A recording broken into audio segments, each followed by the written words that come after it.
Hey everybody, now for our next movie, the 1932 film You Said a Mouthful, starring Joe E. Brown and Ginger Rogers. Now, Joe E. Brown plays Joe Holt, who works in the shipping department at the Armstrong Rubber Goods and Swimming Wear Company. Partly due to his own fear of the water, he's been trying to create an unsinkable swimsuit. However, he has been the favorite victim for his co-workers to play pranks on. He can't seem to get his boss's attention for his swimsuit. When he learns that he's inherited his aunt's fortune, he quits his job and goes to California to claim his inheritance. However, much to his dismay, he finds his inheritance consists of worthless stock and Sam Wellington, Farina, the son of his aunt's African-American servant. Now broke, they decide to try finding work on Catalina Island. Before they can get on the boat, they are found by Alice Brandon, as played by Ginger Rogers, who brings them to her father's home. As they find out, Joe has been mistaken for another Joe Holt, who is a champion swimmer that was coming to take part in a race.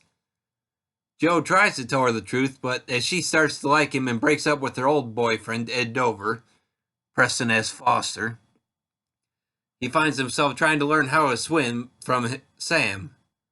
Of course, when he gets his hands on his unsinkable swimsuit, he really feels confident he can do well in the race. Now, at the time that You Said a Mouthful was made, Joe E. Brown was one of the top comedians, and Ginger Rogers was still in the early stages of her film career. They had been paired together earlier in 1932 for the film The Tenderfoot, which apparently turned out to be a wonderful experience for Ginger, as Joe, as I said, the bigger star at the time, was very kind to her and gave her room to shine. You Said a Mouthful will be more of the same and even provide better opportunities for Ginger, as the film's director, Lloyd Bacon, would shortly be directing the classic musical 42nd Street.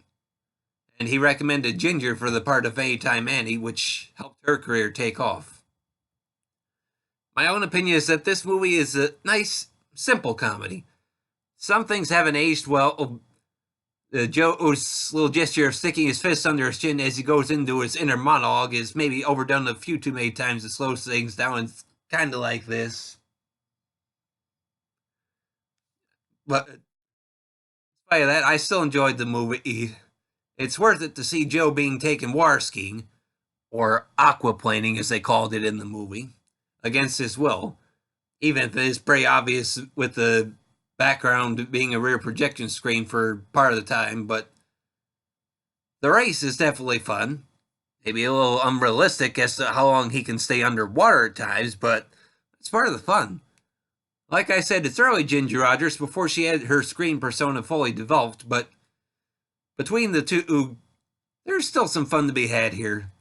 And at 1 hour and 10 minutes, the movie really doesn't drag on, but feels just right. Now, while I have seen better movies, this is one that I am glad was released on DVD by the Warner Archive Collection. Well, that's all I have to say on this one, everybody. Thanks for listening, and I hope you'll be back for more.